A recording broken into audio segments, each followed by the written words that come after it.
Hello, welcome to my presentation on Turing's paper, Computing Machinery and Intelligence. This paper is published in 1950, and Turing first time asked the question, can machines think?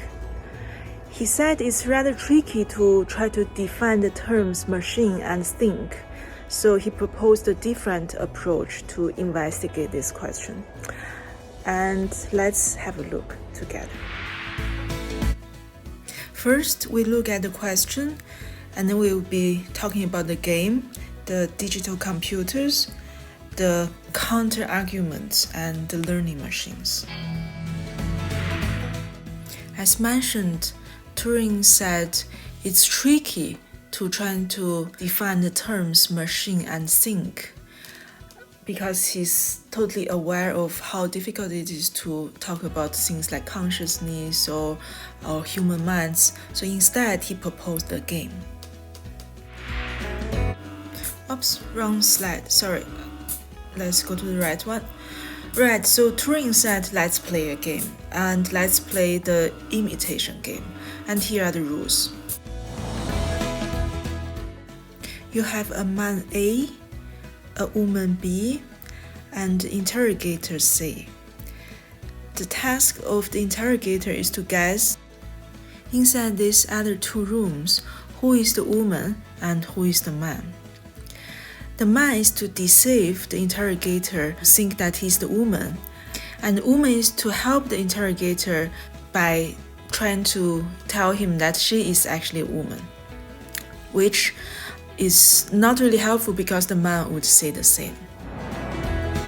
Now Turing says, what if we replace the man with the machine? How often would the interrogator guess right and wrong as comparison to when the man was a real human?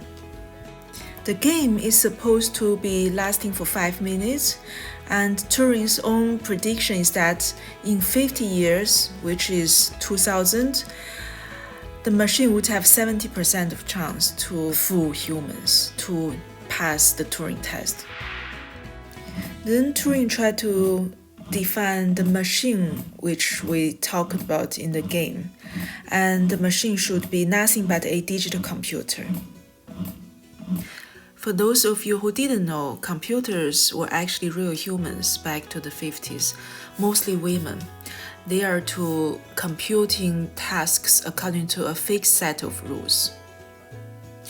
And Turing's definition of computer was actually machines that intended to carry out any operations which could be done by a human computer. And these digital computers should have a store for information, an executive unit for carrying out the set of rules, and a control which ensures that everything is running according to the plan. They are so-called discrete state machines, meaning their states are not continuous, they are discrete. According to their set of rules, they receive inputs which tells them which states they should go to, and according to the instructions of that state, they produce the outputs. In this paper, Turing also talked quite a bit about counter-arguments against the possibility of such a digital machine, and his reaction towards these counter-arguments, basically saying they are not logical or not even serious. If you're interested, you can just Google this paper and have a look yourself. Because of the time limit, I would not go into details into these arguments. In the final part of this paper, Turing elaborated on his ideas of how to build such a machine, the learning machine. To Turing, the problem of building such a machine is a programming problem. He doesn't think hardware or memory storage is of any limitation. So the real task is to find out how to build a machine, thinking machine, that could mimic how humans think. He said trying to investigate human minds is like peeling an onion.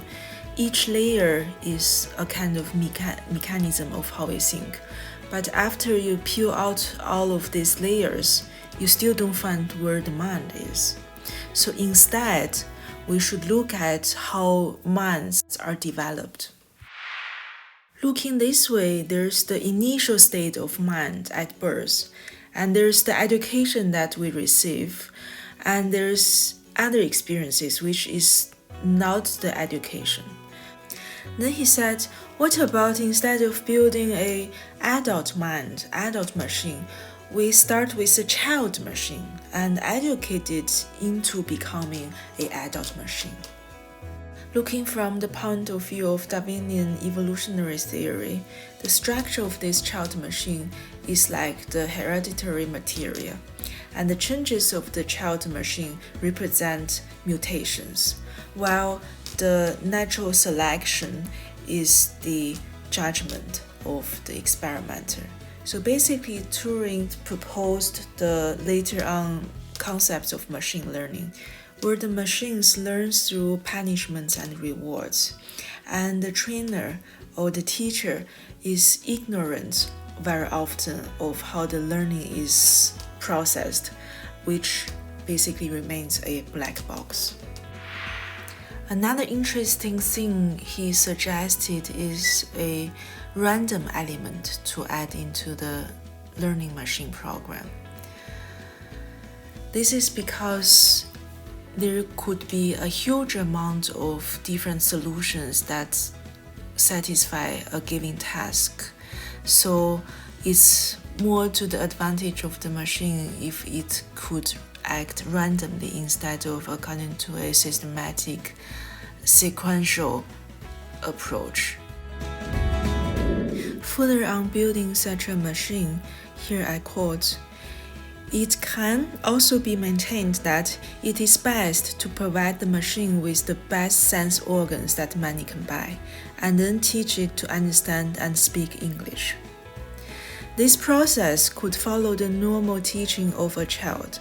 Things could be pointed out and named, etc. Again, I do not know what the right answer is, but I think both approaches should be tried." What's really interesting here is that Turing seems to suggest that learning is best accomplished together with sensory organs. This is basically the idea of embodied cognition, where bodily experiences is a very important part of our cognition. And a machine equipped with best sensory organs could actually learn like a real human child. Today, 2021, I think we could confidently say that we already have developed artificial intelligence that could pass a 5-minute Turing test, particularly if we use a lay human such as my grandma or your 13-year-old son to be the interrogator, who are not so sophisticated. However, I would say that we're still far away from building a machine that could mimic human minds, mimic how we think, because we're still far away from really understanding how human minds work. I would say this is not only because that human mind is probably not computational, but also that apparently we are not born as a total blank slate. There are mounting evidence supporting that even the newborns have innate cognitive ability, such as certain kind of reasoning, without learning. And even the simplest organism seems to have the ability to accumulate knowledge. I think this could be explained by that cognition seems to be one of the crucial tools that any organism has to have in order to survive in this world. However, this is another topic. Let's end this presentation by the very last sentence of the paper from Turing.